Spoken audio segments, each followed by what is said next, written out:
Salut les amis, j'espère que vous allez bien. Il y a quelques semaines, j'avais réalisé une vidéo où je donnais tout simplement mon avis sur les annonces Apple concernant les MacBook Air et surtout les iPad Pro. Et bien maintenant, j'ai un iPad Pro, je l'ai depuis plusieurs jours et je peux vous dire mon avis complet sur cet appareil.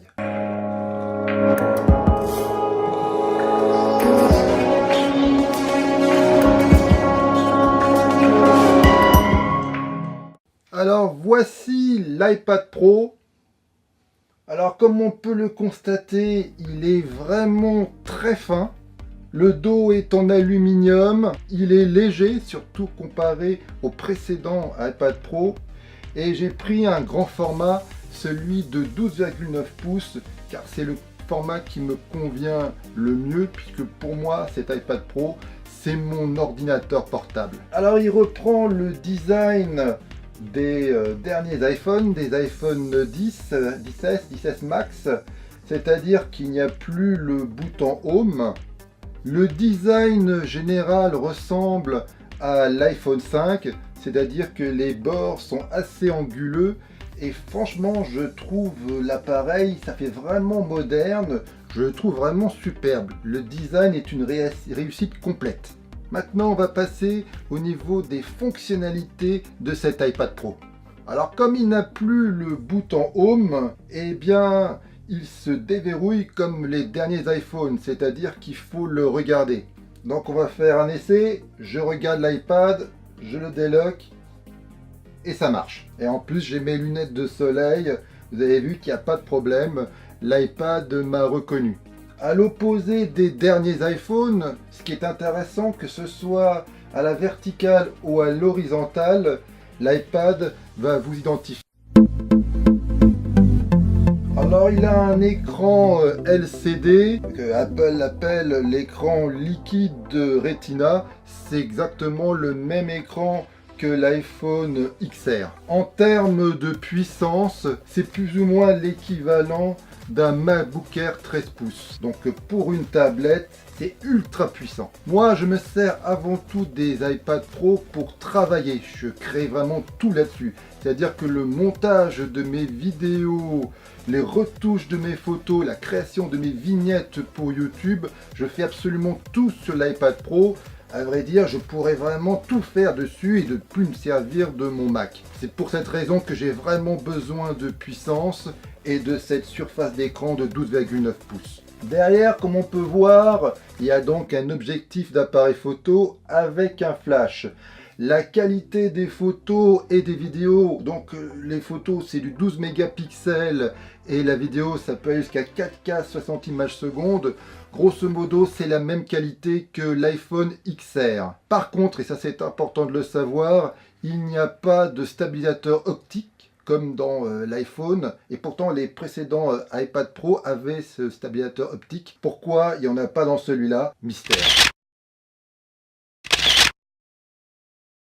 Comme les précédents iPad Pro, il y a aussi il y a 4 haut-parleurs et donc il y a du stéréo et c'est vraiment puissant. Donc si vous aimez regarder des vidéos par exemple de Netflix, c'est un vrai plaisir de regarder un film là-dessus. Elle était convaincue que ce serait toi l'unificateur de nos deux mondes. La plus grande nouveauté de cet iPad, c'est que la prise Lightning a disparu. C'est maintenant une prise USB-C. Ça signifie que tous vos accessoires concernant la prise Lightning ne vont plus fonctionner. Vous allez donc devoir acheter d'autres accessoires. Et ça, faut le dire, c'est quand même un certain budget, puisque si vous n'avez pas un ordinateur où il y a une connectique USB-C, ça va être un budget en plus. Grand intérêt de cette prise USB-C, si vous avez un écran à moniteur qui a cette prise USB-C justement, vous allez pouvoir connecter votre iPad dessus. Et l'iPad est suffisamment puissant pour gérer un écran 4K voire même 5K. C'est assez incroyable. Bref, cet iPad Pro est vraiment un objet professionnel, un objet pour les créatifs. Et donc, si vous aimez, voilà, si vous retouchez pas mal de photos, si vous faites quelques montages vidéo et si vous dessinez dessus, car oui, il y a aussi le stylet, je vais en parler là maintenant, eh bien, c'est vraiment un appareil qui est idéal pour moi. C'est vraiment un appareil que je dirais professionnel,